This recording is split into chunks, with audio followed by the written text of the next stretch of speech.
My brother broke my ribs. Mom whispered, "Stay quiet. He has a future." But my doctor didn't blink. She saw the bruises, looked at me and said, "You're safe now, Dot." Then she picked up the phone.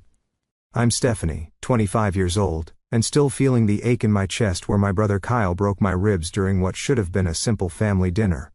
The physical pain was excruciating, but nothing compared to hearing my parents tell me to stay quiet about it. They cared more about protecting Kyle's reputation than my broken bones. But my doctor, a woman I never met before that day, refused to be complicit in their cover-up. Her decision changed everything. Before I dive into this story, let me know where you're watching from the comments, and if you've ever stood up against family injustice, hit that subscribe button. You're not alone. Growing up in Oak Ridge, Michigan wasn't exactly the picture-perfect childhood you'd see on television commercials. Our town had just under 15,000 residents, the kind of place where everyone knew everyone else's business, and appearances mattered more than almost anything else. This became the foundation of my family's values, though I wouldn't realize it until much later. My family consisted of 4 people: myself, my older brother Kyle, and our parents Thomas and Natalie Harris. From the outside, we looked like the ideal American family. My father built a successful real estate development company from scratch, and my mother was heavily involved in local charity organizations and social clubs. We lived in a sprawling colonial house in the most prestigious neighborhood in town. We attended church on Sundays, went on family vacations twice a year, and our Christmas cards were professional photo shoots that my mother spent weeks planning. But inside our home the reality was very different, particularly when it came to my brother Kyle. Kyle is 3 years older than me, now 28, and from my earliest memories, he had what my parents called a bit of a temper. This bit of a temper meant that when we were children, he would frequently destroy my toys when he was angry.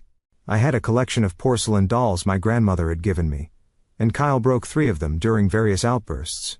Each time, my parents bought me a replacement and told me to understand that your brother has strong emotions. As we got older, Kyle's aggression evolved from breaking my possessions to breaking my spirit. He would call me names, tell me I was stupid, or criticize my appearance.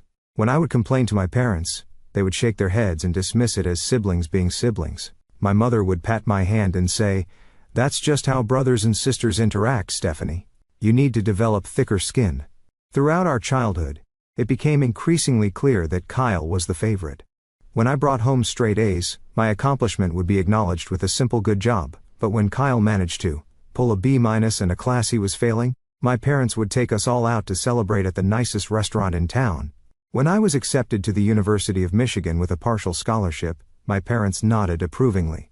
When Kyle got into Michigan State after my father made a sizable donation to their business school, they threw him a party and invited the entire neighborhood. Despite all this, I worked hard to be the perfect daughter. I chose to pursue medicine even though what I really loved was art. My watercolor paintings were actually quite good, according to my high school art teacher, who encouraged me to apply to art schools. But my father scoffed at the idea, calling it an expensive hobby, not a career. So I put away my paintbrushes and picked up textbooks instead. Our family's standing in the community was paramount to my parents. My father's business relied heavily on his reputation and connections. He was on the board of the local Chamber of Commerce, sponsored Little League teams, and made sure his name appeared regularly in the local newspaper for his charitable contributions. My mother was the president of the Garden Club, and organized the annual charity gala that raised money for the Children's Hospital. We weren't just residents of Oak Ridge, we were pillars of the community. The pressure to maintain this image was constant and suffocating. If I ever complained about Kyle or expressed any negative emotions, my mother would quickly remind me, "We don't air our dirty laundry in public, Stephanie. People look up to the Harris family." My father was more direct. "Your brother will take over the business someday. Nothing can tarnish his reputation." My feelings toward my family were a complex tangle of love, resentment, duty, and longing for approval. I loved them because they were my family, but as I grew older, I began to recognize the toxicity of our dynamic. Still, years of conditioning made it difficult to trust my own perceptions.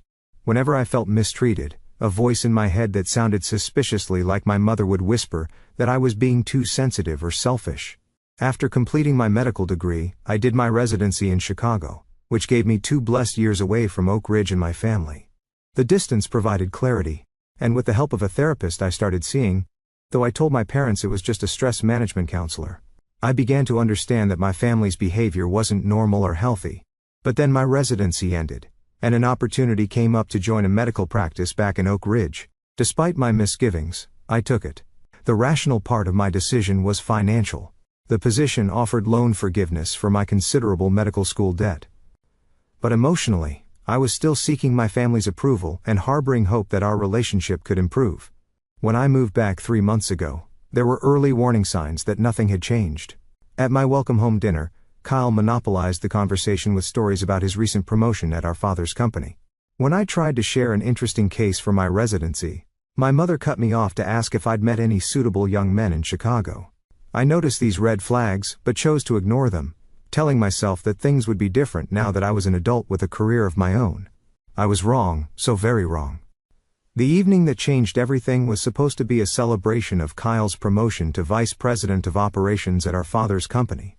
My mother had spent days preparing cooking Kyle's favorite foods and decorating the dining room with congratulatory banners. I arrived early to help set the table and prepare the salad, hoping that contributing would help me feel more included in the family festivities. I'd picked up a bottle of Kyle's favorite whiskey as a gift, even though I was stretching my budget then that month with the costs of settling into my new apartment. I wanted this evening to go well. I wanted to believe we could be a normal, loving family now that we were all adults. The evening started pleasantly enough. My father opened an expensive bottle of wine, and my mother served her famous beef Wellington. Kyle seemed to be in good spirits, accepting compliments about his new role with his characteristic confidence that bordered on arrogance. He was already on his second glass of whiskey by the time we sat down to dinner, but that wasn't unusual for him. To Kyle, my father toasted, raising his glass, following in my footsteps and exceeding even my expectations. Harris Development will be in good hands with you at the helm someday. We all clinked glasses, and I offered my own congratulations. The company's lucky to have you, Kyle. Your clients at the Riverside project seem really happy with your work. Kyle nodded appreciatively. Damn right they are. I turned that project around after Jackson nearly tanked it. The conversation flowed smoothly through the main course. My mother asked about my new position at the medical practice, though her interest seemed perfunctory.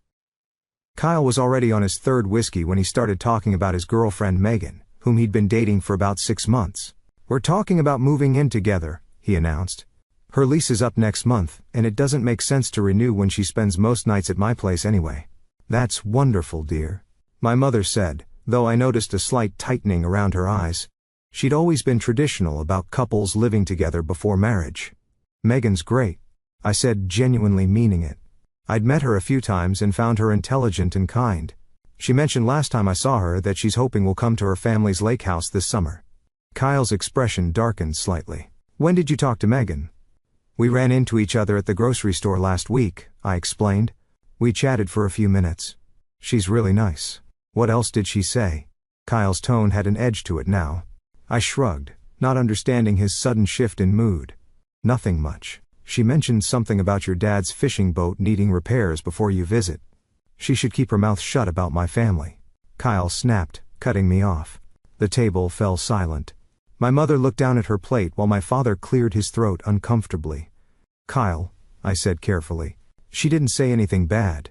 She was just making conversation. Last month she had the nerve to say our family is intense after Sunday dinner. Kyle said, his voice rising. Like her family is so perfect with her alcoholic uncle and shoplifting sister. I'm sure she didn't mean anything by it. My mother interjected, clearly trying to defuse the situation. But Kyle wasn't listening. The alcohol had lowered his inhibitions, and he was fixating on perceived criticism. And now she's talking about us to you behind my back? It wasn't like that at all, I protested. It was just friendly conversation, right? Kyle scoffed. Always so perfect, aren't you, Stephanie? The doctor. The good daughter. Everyone's favorite. I almost laughed at the irony of him calling me the favorite, but I knew better than to point out the obvious. Kyle, I think you're misunderstanding. Don't tell me what I understand. He slammed his glass down, sloshing whiskey onto the white tablecloth. My mother flinched, but said nothing. My father finally spoke up. Son, let's dial it back. This is supposed to be a celebration. Kyle stood up abruptly, his chair scraping loudly against the hardwood floor. I need some air. He stormed out of the dining room toward the kitchen. After an uncomfortable silence, my mother suggested we move to dessert. I offered to help clear the plates, using it as an excuse to check on Kyle and hopefully smooth things over. I found him in the kitchen, pouring another generous helping of whiskey. Kyle, I'm sorry if I upset you, I said quietly. placing the stack of dinner plates on the counter. That wasn't my intention. He turned to face me, his eyes bloodshot. You always do this, acting all innocent while stirring up trouble. That's not fair, I protested. I was just making conversation about Megan. I like her. Well, keep your nose out of my relationship, he snapped. And stop trying to buddy up to my girlfriend to get dirt on me. That's not what happened at all, I said, my own frustration rising now. Why would I do that? Because you've always been jealous of me, he said, taking a step closer. Dad's company, Mom's attention, everything. You can't stand that I'm successful while you're still paying off student loans. His words stung because they were so opposite to reality. It was such a complete inversion of our family dynamic that I couldn't help but laugh in disbelief. Are you serious right now? That laugh was the match to gasoline. Kyle's face contorted with rage. Don't you dare laugh at me. Before I could react, he shoved me hard. I stumbled backward, the small of my back hitting the sharp corner of the granite kitchen island. The impact knocked the wind out of me, and I felt a sickening crack in my rib cage. Pain exploded through my torso as I crumpled to the floor, gasping for breath. The commotion brought my parents running into the kitchen.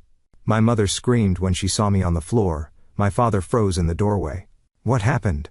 My mother demanded, looking between Kyle and me. She fell, Kyle said immediately. She tripped. I couldn't speak through the pain, could barely breathe. Each attempt to inhale sent jagged shards of agony through my chest. My mother knelt beside me. Stephanie, can you get up, honey? My father finally moved, pulling Kyle away. What did you do? I heard him hiss. Nothing. She's faking it, Kyle insisted, though the slight tremor in his voice betrayed that even he knew that wasn't true. With my mother's help I managed to sit up, though the movement made me cry out in pain. He pushed me. I finally gasped. I hit the counter. My mother's expression flickered between concern and something else, calculation. I'm sure it was an accident, she said soothingly. Kyle wouldn't deliberately hurt you, but he had. And it wasn't the first time, just the most serious. I think I need to go to the hospital, I managed to say between shallow breaths. It hurts to breathe. Let's not overreact, my father said, stepping forward. Take some ibuprofen and rest. If it's still bad tomorrow we can reassess. I couldn't believe what I was hearing. I'm a doctor. I know what broken ribs feel like. Please, I need to go now. I'll drive you, my mother offered. I can drive myself, I said, not wanting to spend another minute in that house. Despite the excruciating pain, I needed to get away from them all. My father helped me to my feet, his face a mask of concern that didn't reach his eyes. These family disagreements happen, he said quietly. Let's not make more of this than it is. I didn't respond, focusing instead on breathing shallowly to minimize the pain. I gathered my purse and keys, refusing further assistance. As I carefully made my way to the door, I heard my father talking to Kyle in harsh whispers. The drive home was agonizing. Every bump in the road sent spasms of pain through my chest. I should have gone straight to the emergency room, but shock and denial pushed me to go home instead. I told myself I'd take some strong painkillers from my personal medical kit and see how I felt in the morning. Part of me still couldn't process what had happened, not just Kyle's violence, but my parents' reaction to it. That night was one of the longest of my life. I couldn't lie down without excruciating pain, so I spent it propped up in a recliner, drifting in and out of uneasy sleep. By morning, the pain had not subsided, and my side was now sporting an angry purple bruise. I could barely move without gasping in pain. I knew then that I couldn't ignore this. I needed medical attention, regardless of what my family wanted. The next morning brought not just physical pain but the emotional assault of my family's reaction. My phone started ringing at 7:30 a.m., my mother's ringtone. I let it go to voicemail, not ready to speak with her yet. 10 minutes later, she called again. This time, I answered. Stephanie, how are you feeling this morning? Her voice was light, casual, as if she were asking about a mild headache rather than potentially broken ribs. Not good. I replied honestly. I'm in a lot of pain. I can barely move. These things always feel worse the next day, she said dismissively. Take some Advil and put ice on it. Listen about last night. Mom, I think my ribs are broken. I interrupted. Kyle seriously hurt me. There was a pause on the other end of the line. When she spoke again, her voice had taken on that placating tone she used when she thought I was being difficult. Sweetheart, it was an unfortunate incident. But let's not blow it out of proportion. Kyle feels terrible about it. Has he said that? Has he called to apologize? I asked, already knowing the answer. He will, I'm sure. He was very upset last night after he left.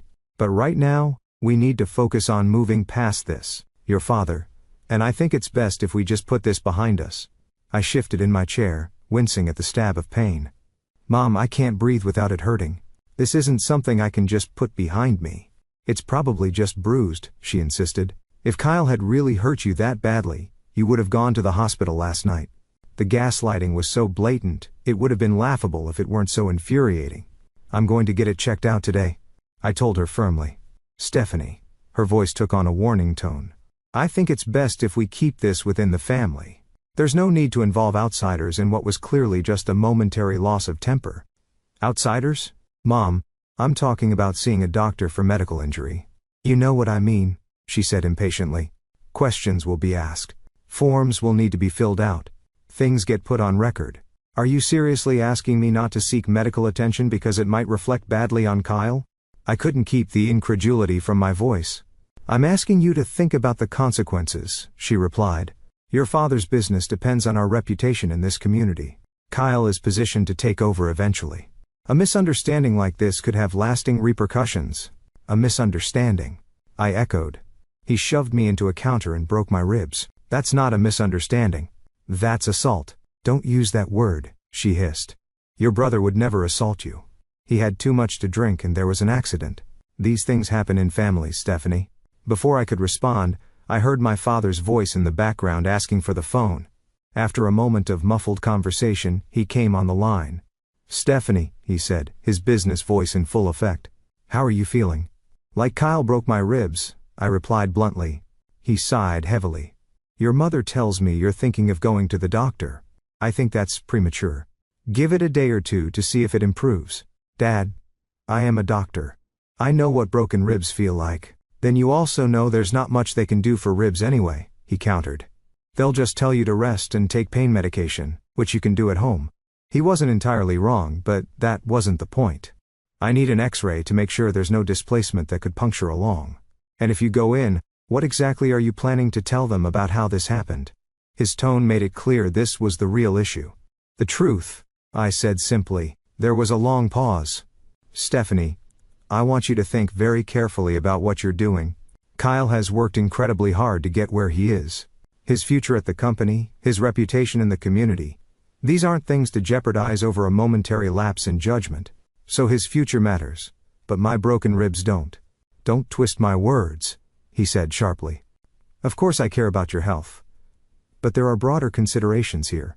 Kyle made a mistake, yes, but he doesn't deserve to have his life ruined over it. The conversation continued in this vein for another 10 minutes. My father alternated between minimizing my injury and emphasizing the potential consequences for Kyle and the family's reputation. By the time we hung up, his message was crystal clear. My pain and health were secondary to protecting Kyle and the family image. Less than an hour later, my phone pinged with a text from my mother. Sending a little something to help you feel better. Love you. By noon, a delivery person arrived with an elaborate gift basket containing pain relievers, a heating pad, luxury bath products, and my favorite chocolates. The card read, Rest and recover. Family always comes first. Love, Mom and Dad. The gift felt like a bribe, a way to buy my silence. I set it aside, unable to even look at it without feeling sick. Throughout the day the calls continued. My mother checked in hourly, each conversation circling back to keeping the incident in the family. My father called twice more, his approach becoming increasingly forceful, reminding me of family loyalty and perspective. Around 4 p.m, Kyle finally called. I almost didn't answer, but a part of me wanted to hear what he had to say for himself. Hey, he said, his voice uncharacteristically subdued. Mom said I should call you. No apology. Just an admission that he was calling because our mother told him to, and I prompted. And I guess things got out of hand last night. He continued reluctantly. I had a lot to drink. You broke my ribs, Kyle. Come on, I barely pushed you, he protested, instantly defensive. You probably just bruised them when you fell. I didn't fall. You shoved me into the counter. Whatever. Look, I'm calling to smooth things over, okay? Mom and Dad are freaking out that you're going to make this into some big deal. I couldn't believe what I was hearing. It is a big deal. I'm seriously injured. Yeah, well, we all have bad days, he said dismissively. Remember when you crashed my car in high school? I didn't make that into a federal case. The comparison was so absurd, I couldn't even formulate a response. A teenage fender bender versus a grown man violently attacking his sister? These weren't remotely comparable. Kyle, I have to go, I said finally. I have a doctor's appointment. Stephanie, don't be stupid, he snapped, his conciliatory tone vanishing. You're going to regret it if you blow this up. Was that a threat? I hung up without responding, my hands shaking with a mixture of pain, anger, and disbelief. I called my friend Melanie, one of the few people from high school I'd stayed close with. She had moved back to Oak Ridge a few years ago after getting divorced, and now worked as a teacher at our old school. When I told her what happened, her reaction was everything my family should have been. Oh my God, Steph. That's terrible. Do you want me to take you to the hospital right now? Her genuine concern brought tears to my eyes. I have an appointment with a primary care doctor this afternoon, I told her. A Dr. Hayes. She had an opening. I'm coming with you, Melanie insisted. No arguments. Text me the address and time. You don't have to do that, I protested weakly, though part of me desperately wanted the support. Yes, I absolutely do, she said firmly. And afterward, you're coming to stay with me. You shouldn't be alone right now. By the time my appointment rolled around, the pain had intensified to the point where even the prescription strength ibuprofen I had wasn't touching it. Every breath was agony, and I developed a concerning shortness of breath. I knew I couldn't put this off any longer, regardless of my family's pressure. As Melanie drove me to the appointment, my phone continued to light up with calls and texts from my parents. Each message carried the same theme. Silence, discretion, family loyalty. But with each mile that took me closer to medical help, I felt a growing resolve. This wasn't right, and for once in my life I wasn't going to prioritize my family's wishes over my own well-being. The medical office was housed in a modern building on the outskirts of Oak Ridge, far enough from the center of town that I was unlikely to run into anyone my parents knew. Melanie helped me from the car, supporting me as we slowly made our way inside. The receptionist looked concerned when she saw me wincing with each careful step. Dr. Hayes will be with you shortly, she assured me after I'd filled out the intake forms, deliberately leaving blank the section, asking how the injury occurred. True to the receptionist's word, I didn't wait long. Dr. Laura Hayes turned out to be a woman in her early 50s with kind eyes and a no-nonsense demeanor. She reminded me a bit of my favorite professor from medical school. Confident, direct, but with an underlying warmth that put patients at ease. Dr. Harris, she said, extending her hand as she entered the examination room. I've heard good things about you from Dr. Patterson at the clinic, though I'm sorry we're meeting under these circumstances. I tried to smile, but it came out as more of a grimace. Please call me Stephanie, and thank you for fitting me, and on short notice. Of course, she nodded, glancing at my intake forms. I see her experiencing chest pain and difficulty breathing. Can you tell me what happened? This was the moment I'd been dreading. The lifetime of conditioning to protect my family ward with my medical training, and the simple human need to tell the truth. I had an accident, I said vaguely.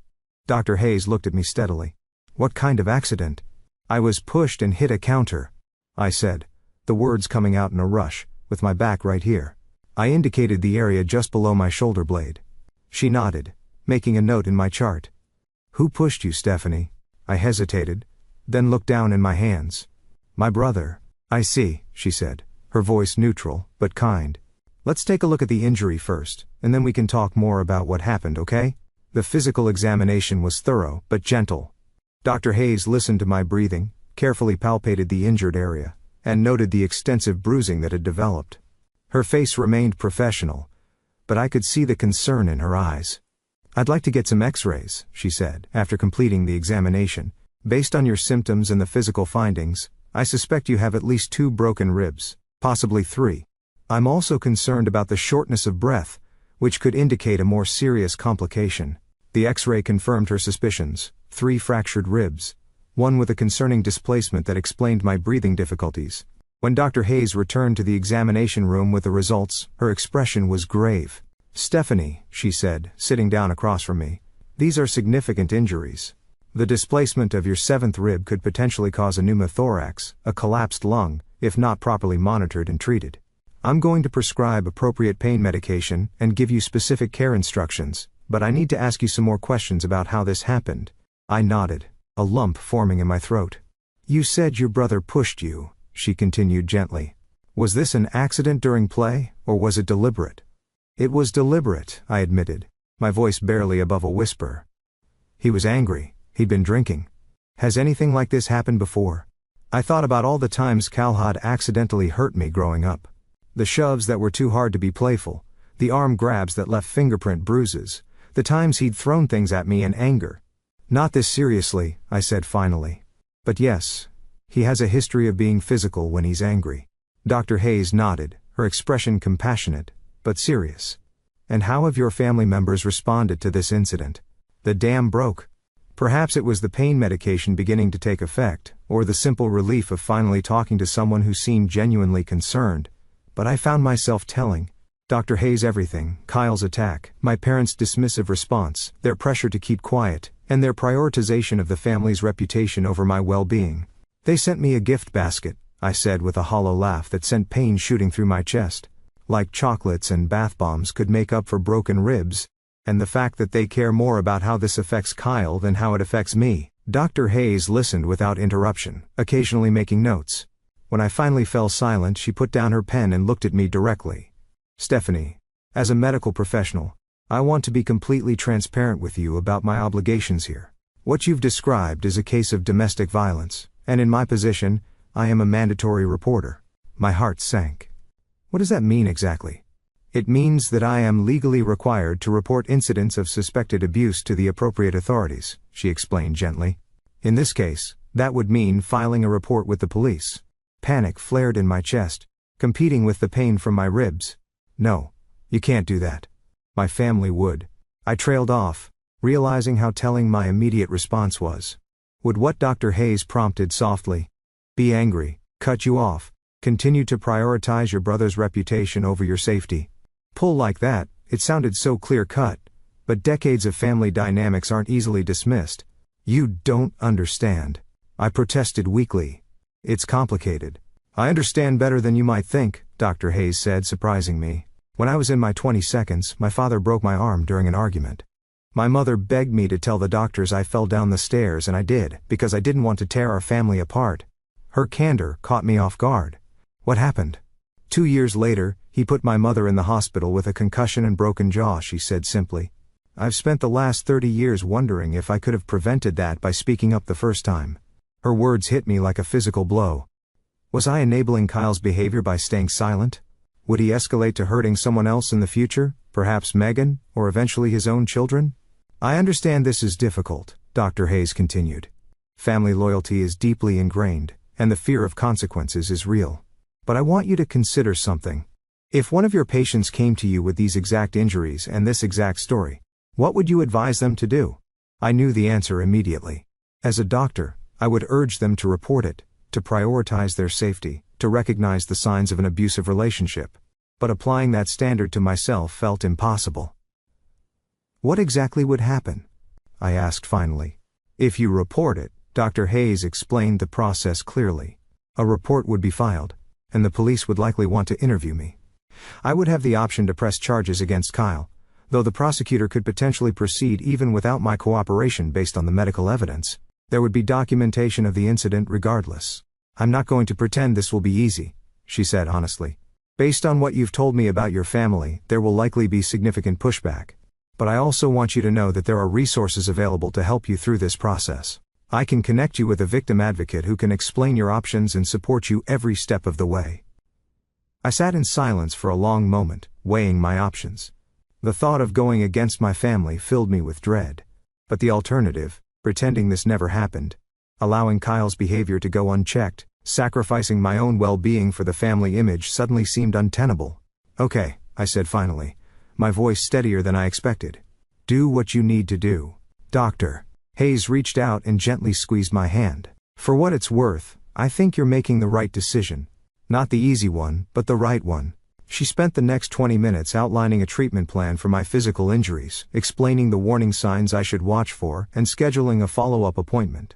Before I left, she also provided contact information for a domestic violence counselor named Jessica, and a support group for family abuse survivors. One last thing, Dr. Hayes said, As I was preparing to leave, do you have a safe place to stay? I'm concerned about potential retaliation once your family learns about the report. I nodded. My friend Melanie offered to let me stay with her for a few days. Good. Take her up on that offer, Dr. Hayes advised. And if you ever feel unsafe or need immediate medical attention, don't hesitate to go to the emergency room or call 911. As Melanie drove me to her house afterward, I felt a strange mixture of terror and relief. I had no idea what would happen next, but for the first time in my life, I had chosen my own well-being over my family's expectations. It was terrifying, but it also felt like the first breath of truly fresh air I'd taken in years. Painful though that breath was with my broken ribs. The repercussions began sooner than I expected. I had barely settled into Melanie's guest room when my phone exploded with notifications. The local police department had contacted my parents and Kyle for their side of the story, and they were livid. My father's voicemail was coldly furious. Stephanie, call me immediately. I cannot believe you would do this to your brother, to this family. We raised you better than this. My mother's message was tearful. How could you, Stephanie? After everything we've done for you, Kyle is devastated. The police came to his workplace. Do you have any idea what this could do to his career? To our standing in the community. Kyle's text was more direct. Thanks for nothing, bitch. Hope you're happy now that you've ruined everything. I turned off my phone, unable to deal with the barrage. Melanie brought me tea and sat with me while I cried, not from the physical pain, but from the emotional onslaught. How had I become the villain in this story?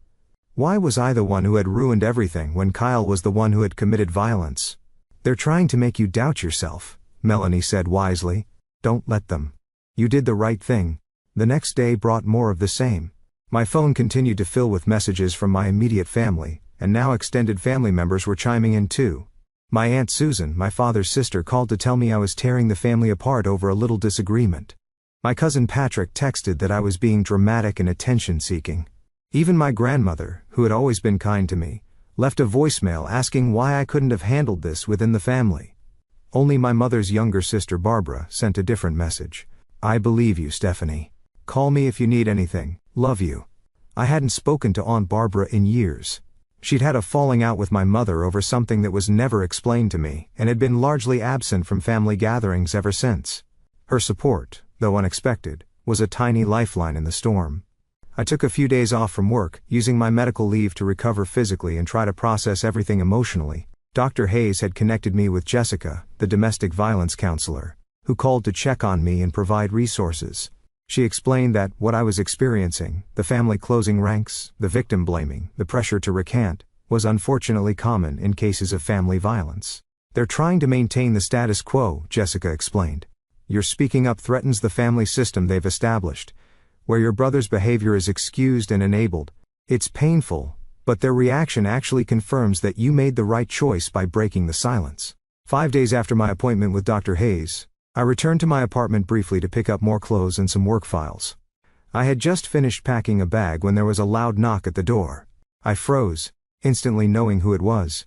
Sure enough, when I peered through the peephole, I saw my parents standing in the hallway grim-faced. I considered not answering, but I knew this confrontation was inevitable. Better to have it on my territory than theirs. I opened the door, but didn't invite them in. We need to talk, my father said, without preamble. I'm busy right now, I replied, trying to keep my voice steady. Too busy for your family, my mother asked, her voice sharp with hurt and anger. After what you've done, you owe us at least a conversation. I sighed and stepped back, allowing them to enter. They surveyed my half-packed suitcase with disapproval. Running away, my father asked. Taking care of myself, I corrected. What do you want? We want you to fix this mess you've created, he said bluntly. The police are talking about charging Kyle with assault. His job could be at risk. People are already talking. I didn't create this mess, I said, a spark of anger cutting through my anxiety. Kyle did when he broke my ribs. It was an accident, my mother insisted. He pushed you, yes. But he didn't mean for you to get hurt like that. He's 28 years old, Mom. He doesn't get to hide behind. He didn't mean it anymore. And it wasn't an accident. He deliberately shoved me because he was angry. My father stepped closer. His imposing height meant to intimidate as it had so many times in my childhood. Stephanie, you need to tell the police you want to drop this. Say you exaggerated, that you misunderstood what happened. I can't do that, I said, taking a step back. It would be lying. So, you'd rather destroy your brother's life? Over one mistake? My mother's voice broke with emotion. What kind of sister does that make you? What kind of brother breaks his sister's ribs, and then calls her a bitch for seeking medical help? I countered. What kind of parents care more about their son's reputation than their daughter's safety? My father's face darkened with anger. That's enough. We have always protected both of you. Everything we've done has been for this family. No, I said, the realization crystallizing as I spoke. Everything you've done has been for the family image. For Kyle, never for me. That's not true, my mother protested. We put you through medical school. Because it looked good to have a doctor in the family, I shot back. Not because you cared about what I wanted. I wanted to study art, remember? You both laughed at the idea. My father dismissed this with a wave of his hand. This isn't about ancient history. This is about what you're doing right now, which is betraying your family. I'm not betraying anyone. I'm standing up for myself, maybe for the first time. The argument continued in circles, with my parents alternating between guilt-tripping, threatening, and occasionally attempting to cajole me into recanting my story. When it became clear I wouldn't budge, my father played his final card. If you go through with this, you're on your own, he said coldly. Financially, emotionally, in every way. Is that what you want? To lose your family over this? The threat should have terrified me. In many ways it did. But underneath the fear was a strange sense of clarity. I lost my family the moment you chose to protect Kyle instead of me, I said quietly. Maybe I never really had one to begin with. My mother began to cry in earnest, while my father's face turned to stone. You'll regret this, he said finally. When the dust settles, and you've burned all your bridges, you'll realize what you've thrown away. After they left, I sat on my couch for a long time, trembling with the aftermath of adrenaline. I had stood my ground, but the cost was becoming increasingly clear. My phone pinged with a text from Kyle. Hope you're happy now that Mom's hysterical. Dad says you're dead to him. Good job, sis. The harassment didn't stop there. Over the next few days, Kyle escalated his campaign against me. He posted vague but pointed comments on social media about family traitors and attention-seeking liars. He contacted mutual friends to give them his side of the story, painting me as unstable and vindictive. Most disturbingly, he began spreading rumors at the hospital where I worked, telling people I had fabricated the abuse allegations, because I was jealous of his success. Some friends distanced themselves, uncomfortable with being drawn into family drama. Colleagues gave me strange looks in the hallway.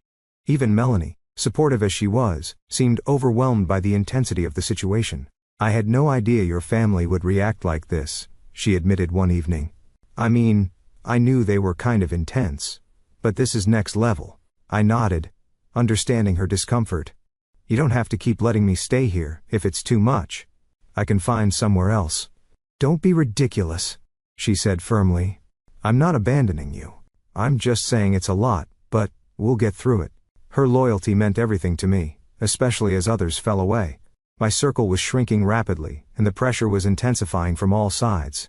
Work became increasingly stressful as I tried to maintain my professional demeanor while dealing with the whispers and the strain of Kyle's smear campaign.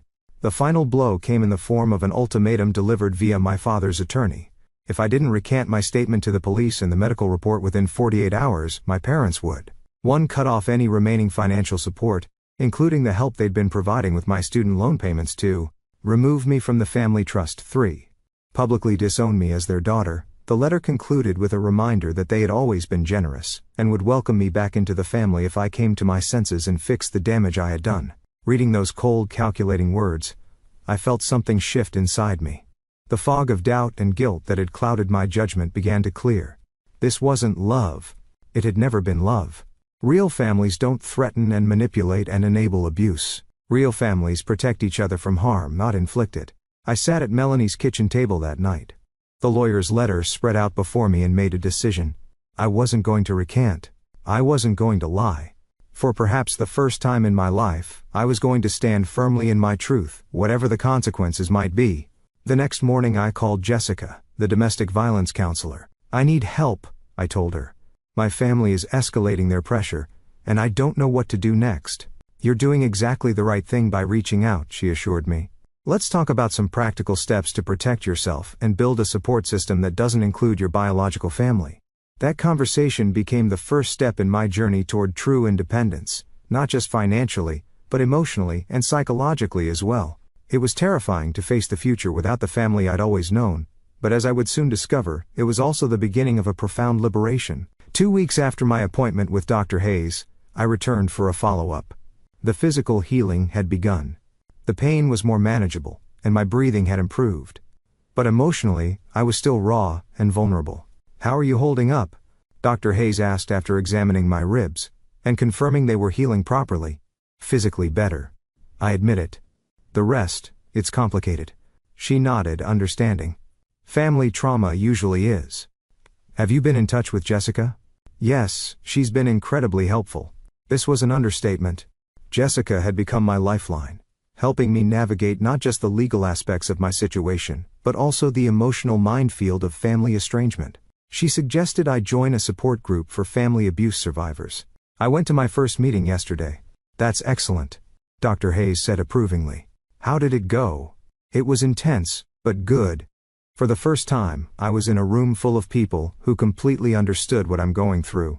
No judgment. No questions about why I didn't just work it out with my family." Dr. Hayes smiled. "That kind of validation can be incredibly healing." I still remember my first support group meeting after my own experience. It was like finally being able to breathe after holding my breath for years. "Exactly," I agreed. One woman there, Alicia, had a similar experience with her older sister. Her parents also chose the abuser over her. Hearing her story made me feel less alone, less crazy for standing my ground. "You're definitely not crazy," Dr. Hayes assured me. "What you're doing takes tremendous courage. Not many people have the strength to break generational patterns of abuse and enablement." Our conversation shifted to my physical recovery, and plans for returning to work. Before I left, Dr. Hayes handed me a card. "I don't normally do this with patients, but given the circumstances, I want you to have my personal cell number. If you ever need medical advice or just someone to talk to who understands, please don't hesitate to call." Her kindness brought tears to my eyes. "Thank you for everything. I don't know what I would have done if I'd seen a different doctor that day." "You would have found your way," she said confidently. "You're stronger than you realize, Stephanie." With Jessica's guidance, I began building a support network outside my biological family. Melanie remained steadfast, offering not just her guest room, but her unwavering belief in me. Alicia from the support group became a friend, our shared experiences creating an instant bond. And to my surprise, my Aunt Barbara reached out again. "I've been wanting to reconnect with you for years," she told me when we met for coffee. "Your mother made it difficult. After our falling out, she essentially blocked my access to you and Kyle." "What was the falling out about?" I asked, realizing I'd never known the real story. Barbara sighed. "I confronted your father about his favoritism toward Kyle, and the way they both enabled his behavior. This was after I saw Kyle push you at a family barbecue when you were about 14. You fell and scraped your hands badly. Do you remember?" I did remember. Kyle had been angry because I'd beaten him at a lawn game in front of his friends. My parents had laughed it off as siblings being competitive. "Your mother accused me of trying to cause trouble in the family," Barbara continued. "Said I was jealous because I didn't have children of my own. After that, I was gradually excluded from family events. But I always worried about you." Having Barbara back in my life was like discovering a piece of myself I hadn't known was missing. She was the family I needed, supportive, honest, protective in the ways my parents had never been. Alongside building these personal connections, I took practical steps to secure my independence. I changed the locks on my apartment, installed a security system, and set up cameras at the entrance. I consulted with a lawyer about the implications of being removed from the family trust and cut off financially. I opened new bank accounts at a different bank than the one my family used. Small steps, but each one made me feel more secure, more in control of my own life. Jessica also connected me with resources to help understand the psychological patterns that had shaped my family dynamic. I devoured books on toxic family systems, narcissistic parents, and the psychology of scapegoating. The more I learned, the clearer my situation became. Kyle was the golden child, perpetually excused and elevated no matter his behavior. I was the scapegoat, expected to absorb blame and prioritize everyone else's needs above my own. This education was both painful and liberating. Painful to recognize how deeply dysfunctional my family was, but liberating to understand that it wasn't my fault. I hadn't caused the abuse by being too sensitive or difficult as my parents had always implied. I hadn't imagined or exaggerated the mistreatment. It was real, and I had every right to protect myself from it. The most challenging aspect of this new knowledge was learning to set and maintain boundaries. My entire life had been built around accommodating my family's demands and expectations. Standing firm in the face of their pressure went against decades of conditioning. Think of boundary setting as a muscle, Jessica advised during one of our sessions. It's weak at first because you've never been allowed to use it, but each time you hold your ground, it gets stronger. I practice small acts of boundary setting daily, not answering every call or text from my parents immediately, refusing to engage when they tried to guilt or manipulate me, correcting misinformation when mutual acquaintances repeated Kyle's version of events. Each tiny act of self-advocacy built my confidence for the bigger confrontations. The police investigation into the incident continued, with a prosecutor ultimately deciding to charge Kyle with domestic assault despite my parents' efforts to intervene. Kyle hired an expensive attorney and pleaded not guilty, setting the stage for a potential trial where I would have to testify against him. The prospect was terrifying, but I was determined to see it through. Through all of this, I was surprised to discover an unexpected sense of peace emerging alongside the turmoil. For so long, I had contorted myself to fit into my family's expectations, suppressing my own needs and perceptions to maintain harmony. Now, despite the external chaos, I was beginning to feel an internal alignment I had never experienced before. My thoughts, feelings, and actions were finally in congruence. I was living in my truth, painful though it was. My support group became a sanctuary, where I could express my fears and doubts without judgment. During one particularly difficult session after receiving a scathing email from my father, I broke down. Sometimes I wonder if it would have been easier to just stay silent. I admitted through tears, to just take the pain and keep the peace like I always have. Easier in the short term maybe, Alicia said gently. But that kind of silence eats away at your soul. Trust me. I tried it for years. An older woman named Ruth nodded in agreement. I stayed silent about my brother's abuse for 40 years.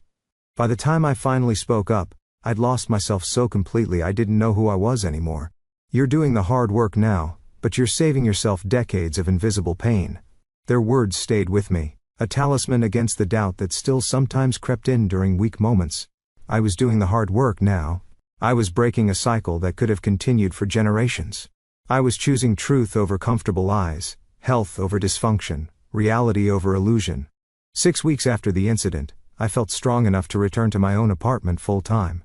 Melanie helped me sage the space, a ritual cleansing she swore by, and we rearranged the furniture to create a fresh start. My parents' gift basket had long since been donated to a women's shelter, removing that symbol of their manipulative support. That night, alone in my own space for the first time since everything had happened, I took out my watercolors, in use since college, and began to paint. The image that emerged wasn't planned. A small bird with a broken wing, but surrounded by light, beginning to heal. As I lost myself in the creative process that had once been my passion, I felt something shifting, opening, releasing within me. I was not just surviving this ordeal. In some profound way, I was being transformed by it. 6 months passed, bringing changes I could never have anticipated when I first sat in Dr. Hayes' examination room with broken ribs and a broken heart. The physical healing was complete. My ribs had mended without complications, leaving only the faintest ache during changes in weather to remind me of the injury. The emotional healing was an ongoing process, but one marked by remarkable progress. I had moved to a different neighborhood, a small but significant act of reclaiming my independence. My new apartment was brighter, with large windows that flooded the space with natural light and a spare bedroom I had converted into an art studio. Paintings in various stages of completion lined the walls, evidence of my rekindled passion for creating. Throughout these months, my family situation had evolved in painful but necessary ways. After multiple attempts at reconciliation on their terms, which always involved me recanting my exaggerated version of events and apologizing to Kyle, I had requested a meeting with clear conditions. It would take place on neutral ground with a family counselor present, and with the understanding that I would not be gaslit or pressured to change my story. Surprisingly, they agreed. Perhaps they thought they could still convince me in person, or maybe they were feeling the social consequences of our estrangement in a community where appearances mattered so much. The meeting took place at the counselor's office on a crisp fall afternoon. My parents arrived dressed immaculately as if for church, their expressions a careful blend of concern and restraint. Kyle came separately, his usual confidence dimmed somewhat by the pending legal case against him, which had been delayed by procedural issues. The counselor, Dr. Morgan, established ground rules for our conversation: no interrupting, no name-calling, using I statements rather than accusations. My parents nodded agreeably, though I could sense their impatience with what they probably viewed as unnecessary formality. "Stephanie," Dr. Morgan began, "would you like to start by sharing what you hope to achieve from today's meeting?" I took a deep breath, centering myself as I practiced. "I want clarity and honesty about what happened and what happens next. I want acknowledgement of a harm that was done to me, both by Kyle's actions and by response to them, and I want to establish boundaries for any future relationship we might have." My mother frowned slightly at the word boundaries, but remained silent. My father shifted in his seat, already uncomfortable with the direction of the conversation. Thomas and Natalie, Dr. Morgan, turned my parents. "What are your hopes for today?" My father cleared his throat. "We want our family back together. This division has gone on long enough. We want to put this unfortunate incident behind us and move forward." "It wasn't an unfortunate incident," I said quietly, but firmly. "It was assault. Kyle broke 3 of my ribs and then called me a bitch when I sought medical help. You both pressured me to lie about my injuries and prioritize his reputation over my physical safety." "Stephanie, you know that's not how it happened," my mother began, her voice taking on the placating tone I'd grown to recognize as the prelude to gaslighting. "Actually, Mom, that is exactly how it happened," I countered. "And this pattern of denying reality is precisely why we're sitting here today." Dr. Morgan gently redirected the conversation, asking each of us to express our feelings, without disputing each other's experiences. What followed was 2 hours of painful but necessary truth-telling. My parents continued to minimize and deflect, though with less conviction than before. Kyle offered a superficial apology that focused more on the inconvenience the situation had caused him, than on the harm he had inflicted. "I'm sorry things got out of hand," he said, not quite meeting my eyes. "I never meant for you to get seriously hurt, but you have to admit, going to the police was an extreme reaction." "Was it?" I asked, maintaining my composure despite the anger bubbling beneath the surface. "If a stranger had broken my ribs, would reporting it be extreme? Why should you be held to a lower standard of behavior, because we're related?" He had no good answer for that. By the end of the session, it was clear that while my family was willing to have me back in their lives, they were not truly willing to acknowledge the dysfunction that had led to our estrangement. They wanted reconciliation without accountability, forgiveness without change. As we prepared to leave, my father made one final appeal. "Stephanie, we miss you. Despite everything, we're still your family. No one will ever love you like we do." I looked at him for a long moment, seeing him clearly perhaps for the first time. "That's the problem, Dad. The way you love is conditional and harmful. I deserve better. We all do." Walking out of that office, I felt an unexpected lightness. I had faced my greatest fear, permanent estrangement from my family, and discovered it wasn't as terrifying as I had imagined.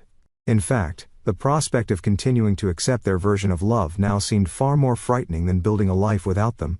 In the months that followed, I maintained minimal contact with my parents through occasional texts and brief phone calls, always with strict boundaries in place.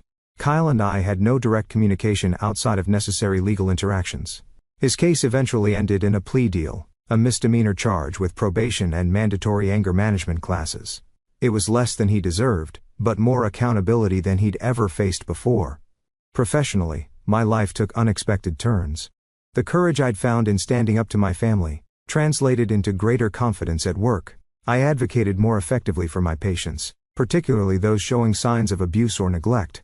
My colleagues noticed the change, and I was offered a leadership position on a new community health initiative focused on domestic violence prevention and intervention. This work brought me into regular contact with Dr. Hayes, who became both mentor and friend. During one of our meetings to discuss the initiative, I finally found the words to express my gratitude. "I wrote you a letter," I said, handing her an envelope, "to thank you for what you did that day, for seeing what was happening and having the courage to do something about it." She accepted the letter with a warm smile. "I was just doing my job, Stephanie." "No," I shook my head. "You did more than that. You showed me what true professional integrity looks like. You were willing to make a difficult choice because it was the right one, not the easy one. That's the kind of doctor I want to be." Our work together on the initiative became one of the most rewarding aspects of my professional life. We developed training programs for medical professionals to better recognize and respond to signs of abuse, created resources for patients, and built partnerships with local support services. Each person we helped felt like a small redemption of my own experience. My personal life flourished as well. The support group that had been my lifeline in the early days became a community where I both received and offered healing. Alicia and I started a monthly gathering for survivors to share art, poetry, and stories as part of their recovery process. Melanie remained my closest friend, her loyalty during my darkest days, cementing a bond that felt more like family than many blood relationships. And speaking of family, Aunt Barbara became a central figure in my life. Her home became my holiday destination, her wisdom a guide through the complex emotions of creating a new kind of family when the original one had failed. Through her, I connected with cousins I'd barely known growing up, discovering relationships untainted by the dynamics that had poisoned my immediate family. Most surprisingly, I began dating again after years of focusing exclusively on my career. Daniel, a kind and thoughtful architect I met through a community art class, showed me what healthy communication and respect looked like in a romantic relationship. Our connection developed slowly, built on friendship and mutual values, rather than the desperate need for approval that had characterized my previous relationships. On the anniversary of my appointment with Dr. Hayes, I took myself on a solo retreat to a cabin by a lake. I brought my paints, journal, and a stack of books intending to reflect on the year's journey. Sitting on the dock at sunset, watching the light play across the water, I wrote in my journal. A year ago today, I was broken in more ways than I knew. My ribs were fractured, but so was my sense of self, my understanding of love, my belief in my own perceptions. I thought speaking the truth would destroy me, that I couldn't survive without the family that had both shaped and distorted me. I was wrong.